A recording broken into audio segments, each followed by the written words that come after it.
Salut à toi. Je suis heureux de te retrouver pour une nouvelle capsule. J'espère que tu as passé un agréable week-end de Pâques. Ce week-end a été une opportunité de témoigner de l'événement le plus merveilleux de notre foi. Notre Christ est vivant. Il est ressuscité. Il exerce en ce moment même un ministère en notre faveur dans le ciel. Aujourd'hui, nous allons voir comment Dieu multiplie ses efforts afin de maintenir un sens à l'alliance entre l'humanité et lui.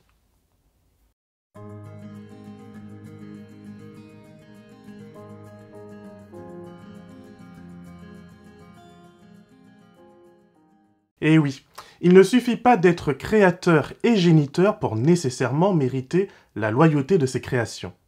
Cela est particulièrement vrai puisque, en tant que création, Dieu nous a fait le plus beau des cadeaux, celui de la liberté.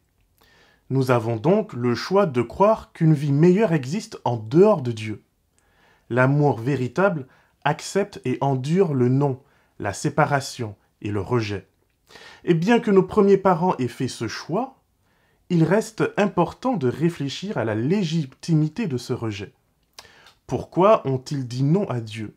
Dieu est-il un être autoritaire et toxique qu'il faudrait fuir?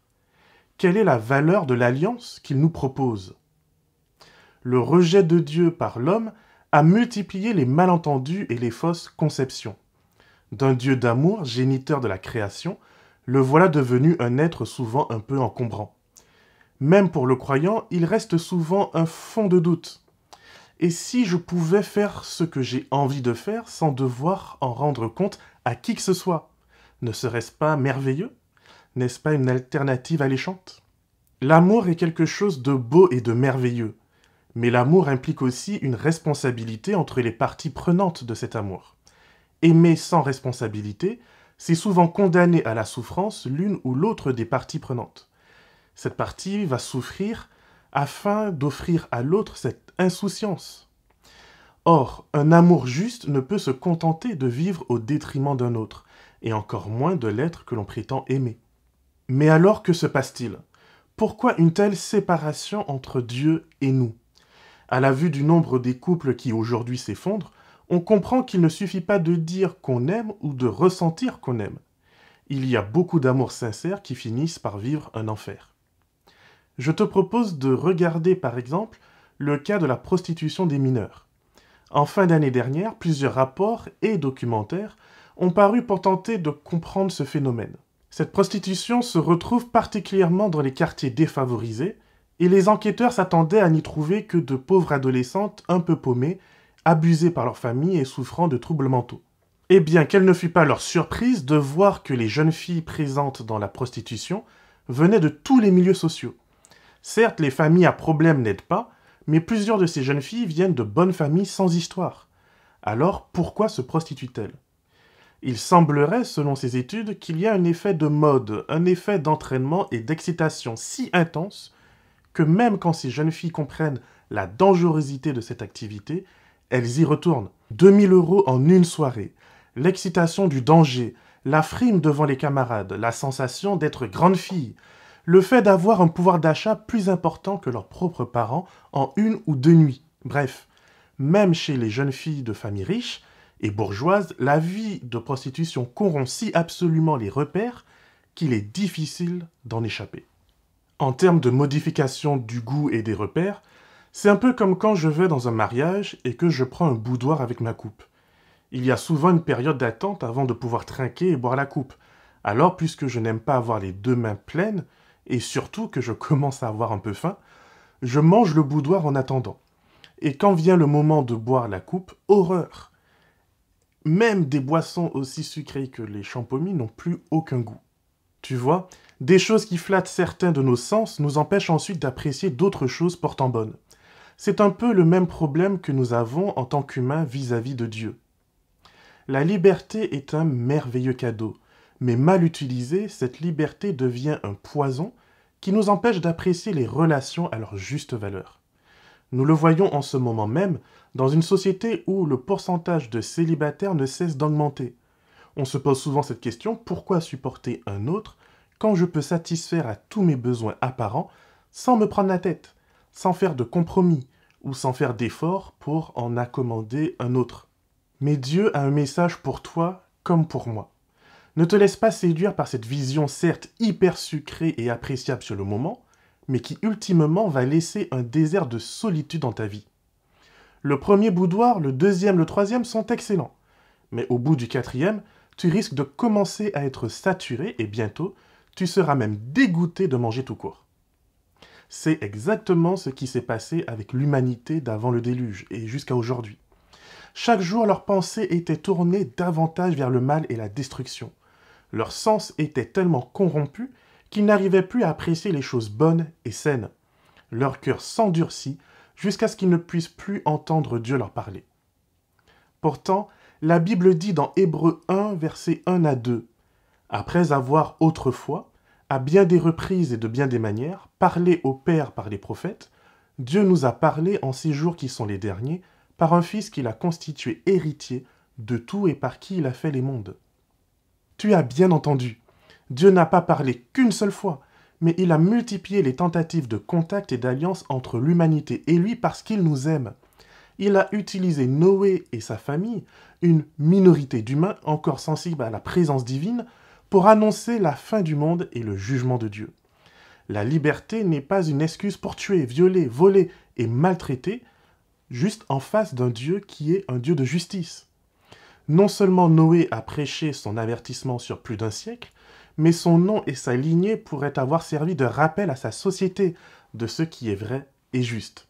Seule une alliance avec Dieu, seule une relation avec le Créateur peut nous sauver de nous-mêmes. Regarde comment la lignée qui part d'Adam et qui va jusqu'à Noé témoigne du plan du salut. Selon la Bible, il y eut donc Adam, Seth, Enoch, Canaan, Mahalaleel, Yéred, Enoch, Mathusalem, Lémec et Noé. Mais dans la Bible, sais-tu que les noms possèdent des significations bien précises? Par exemple, Adam signifie l'homme ou l'humanité, tandis que Noé signifie celui qui nous consolera de notre travail et de notre peine. Voici donc ce que pourrait donner une phrase composée de la signification des noms des patriarches d'Adam jusqu'à Noé. L'homme a établi la tristesse mortelle, le Dieu béni descendra en enseignant, sa mort apportera aux désespérés la consolation de leurs travaux et de leurs peines. N'est-ce pas génial et merveilleux? Non seulement en construisant son arche, Noé prêche pour avertir et sensibiliser sa société, mais sa propre lignée contient un témoignage formidable du plan divin.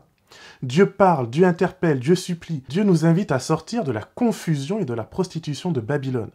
Nous sommes séduits par des gains et par un style de vie qui nous semble si appréciable et si excitant, mais nous ne voyons pas que nous y laissons notre dignité et notre destinée. Genèse chapitre 9 nous présente la seconde alliance que Dieu fait avec l'humanité. La bénédiction de Dieu sur la famille de Noé reprend exactement les termes de celle donnée à Adam et Ève dans Genèse 1. Mais ce renouvellement de l'alliance tient également compte de la nouvelle réalité du monde. L'humain pourra dorénavant tuer pour manger, mais Dieu place une limite. Le sang qui représente la vie ne pourra pas être consommé, et l'humain ne pourra pas tuer un autre être humain, car nous portons toujours l'image de Dieu. Dieu place son arc dans le ciel, afin de promettre de ne plus juger le monde par un déluge. Selon la tradition juive, Noé instruira ses enfants de respecter 7 commandements parmi lesquels on retrouve de couvrir la honte de son corps, de bénir leur Créateur, d'honorer père et mère, d'aimer chacun son prochain, de se garder de la fornication, de l'impureté et de toute violence. Toujours selon la tradition juive, ces lois étaient universelles. Les non-juifs qui les pratiquent sont considérés comme des gentils vertueux et pourront avoir part au règne de Dieu. En plus de l'alliance avec Adam et Noé, voici les autres alliances que Dieu fera avec les hommes. Nous pouvons en compter 7 qui viendront rythmer l'histoire biblique et rappeler à la fois la justice et l'amour de Dieu. Toutes ces alliances ont pour objectif de restaurer la relation entre l'humain et Dieu, entre créateur et créature. Le projet initial divin de former l'homme à son image et à sa ressemblance n'a pas dévié, même si l'humanité a rejeté Dieu. L'amour de Dieu n'est pas moindre pour chacun de nous. Comprendre l'alliance que Dieu veut, aujourd'hui encore formée avec nous, c'est comprendre que Dieu n'a pas renoncé à son lien de filiation. Il n'a pas renoncé à son amour pour nous. Souvent, les drogués sont convaincus que tout va bien, qu'ils n'ont aucun problème, qu'ils peuvent arrêter quand ils veulent et qu'ils sont encore au contrôle de leur vie. Rien n'est plus ingrat pour leur famille que de les accompagner, de les soutenir et de les encourager à sortir de leur dépendance. Un tel accompagnement peut d'ailleurs être risqué, tant la violence de la personne souffrant d'addiction peut être terrible. Cette violence peut aller jusqu'à l'agression et la mort. Cette mort, Dieu l'a acceptée pour nous réveiller, pour nous faire ouvrir les yeux sur la réalité horrible de notre situation. Jésus nous propose une alliance dont il a assumé ultimement l'échec. Ce mot alliance en hébreu bérit signifie que deux parties libres sont liées par un engagement, par une promesse. Jésus continue, encore aujourd'hui même. Il frappe à la porte de nos cœurs. Il nous demande la permission de pouvoir entrer et manger le repas de l'alliance avec nous. Si ce n'est pas encore fait, je t'invite à te rapprocher d'une personne de confiance et à lui demander comment toi aussi tu peux faire alliance avec Dieu. Que le Seigneur te garde et te bénisse, et qu'il fasse de toi une source de bénédiction pour l'éternité.